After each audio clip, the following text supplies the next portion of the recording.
Se rispettare il patto di stabilità è diventato da anni l'incubo di parecchi sindaci, da Venezia arriva una notizia che potrà portare un po' di sollievo almeno ad alcuni primi cittadini. La Giunta regionale ha infatti deliberato le nuove modalità del cosiddetto Patto orizzontale di stabilità 2016.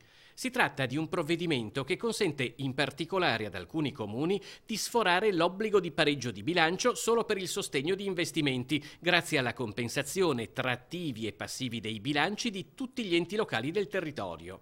Per il 2016 la Regione ha disposto di costituire due plafond, uno a favore dei comuni, nel quale sarà convogliato l'80% delle risorse disponibili, ed uno a favore delle province e della città metropolitana, con il restante 20%. Le amministrazioni locali sino a 5.000 abitanti o nate da fusioni avranno la precedenza nei criteri di riparto del fondo riservato ai comuni. Eventuali risorse rimanenti saranno poi successivamente ripartite tra tutti gli altri comuni.